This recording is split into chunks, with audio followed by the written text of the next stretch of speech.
Salam, selamat pagi saudara sekalian. Senang bisa kembali berjumpa dengan saudara dalam Light of Revival, renungan firman Tuhan yang akan memberkati kita sepanjang hari ini. Mari kita melihat ayat kita, Yohanes 1 ayat yang ke-14 bagian A. Firman itu telah menjadi manusia dan diam di antara kita. Allah jadi manusia. Kehidupan di dalam dunia ini menghadirkan begitu banyak masalah, menghadirkan begitu banyak persoalan dalam hidup ini.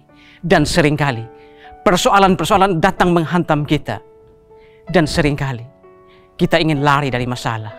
Seringkali kita tidak tahan menghadapi masalah-masalah itu. Dan saudara-saudara, ada begitu banyak persoalan dan masalah-masalah yang mengombang-ambingkan kita dalam dunia ini. Antara dicintai dan dicampakkan, antara pengharapan dan kenyataan. Seringkali ketika kita ada dalam persoalan yang begitu berat, kita ingin lari, bahkan kita ingin bunuh diri. Dan seringkali kita berdoa pada Tuhan, Tuhan, aku capek dengan semua masalah ini. Tuhan, aku tidak mampu lagi. Dan saudara-saudara, kadang-kadang seolah Tuhan jauh dari kita, seolah-olah Tuhan tidak peduli dengan semua penderitaan yang kita alami. Dan saudara-saudara, seringkali Tuhan begitu mudah ditemui ketika keadaan hidup kita baik-baik saja. Dan Tuhan begitu sulit ditemui ketika keadaan kita begitu buruk. Keadaan masalah-masalah yang menghantam kita. Ketika kita tidak mampu menghadapi masalah-masalah itu, Tuhan seolah-olah menghilang dari kita. Tetapi saudara, pagi ini izinkan saya mengajukan satu pertanyaan untuk kita semua. Benarkah Tuhan sering menghilang ketika kita ada dalam persoalan-persoalan? Benarkah Tuhan seringkali tidak ingin berbagi duka dengan kita? Saudara, ayat kita tadi mengatakan, firman telah menjadi daging, telah menjadi manusia, dan diam di antara kita. Saudara-saudara, mengapa Allah perlu menjadi manusia? Ini berhubungan ketika Adam dan Hawa jatuh ke dalam dosa. Mereka memakan buah yang dilarang. Saudara-saudara, ini bukan tentang buah, tapi ini tentang melanggar perintah Allah. Itu sudah dilarang oleh Allah, tapi mereka melanggar peraturan itu. Dan ketika mereka memakan buah itu, mereka kemudian jatuh ke dalam dosa. Lalu Allah kemudian berfirman, kelak keturunan perempuan ini akan meremukkan kepala iblis atau kepala ular. Saudara-saudara, inilah yang dikenal sebagai proto-evangelium atau Gospel of Genesis, Injil Kejadian. Karena itu, Allah harus menjadi manusia agar mau dan bisa mampu menebus manusia dari kematian kekal akibat dosa. Itulah sebabnya Yesus Kristus yang dari surga, dia harus turun ke dalam dunia menjadi manusia agar bisa menebus manusia yang berdosa. Yohanes kemudian melanjutkan, firman telah menjadi daging dan diam di antara kita.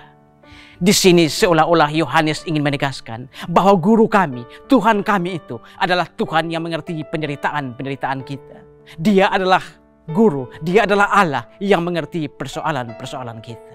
Saudara-saudara, di dalam hidup ini ada begitu banyak persoalan yang menghantam kita. Ada begitu banyak masalah yang menghantam kita. Tetapi berbahagialah kita yang memiliki Yesus Kristus sebagai juru selamat dan Tuhan yang telah turun dari sorga.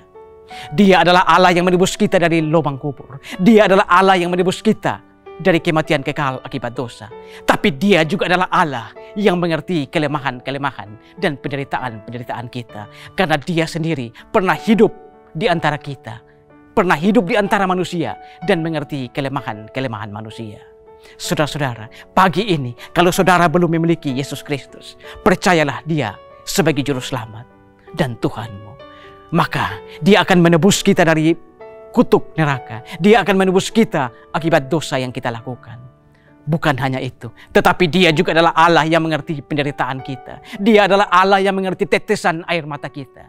Milikilah Yesus. Maka ketika kita ada dalam dunia ini, dan ada kesenjangan antara pengharapan dan kenyataan, antara dicintai dan dicampakkan, kita tetap punya Yesus Kristus yang mengerti perasaan kita, yang mengerti tetesan air mata kita, yang mengerti bahasa air mata kita. Miliki ya Yesus pagi ini, agar ketika kita dalam penderitaan, dia menghibur dan menolong kita.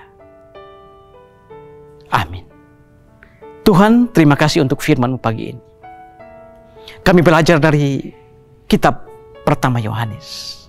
Firman telah menjadi manusia dan diam di antara kami.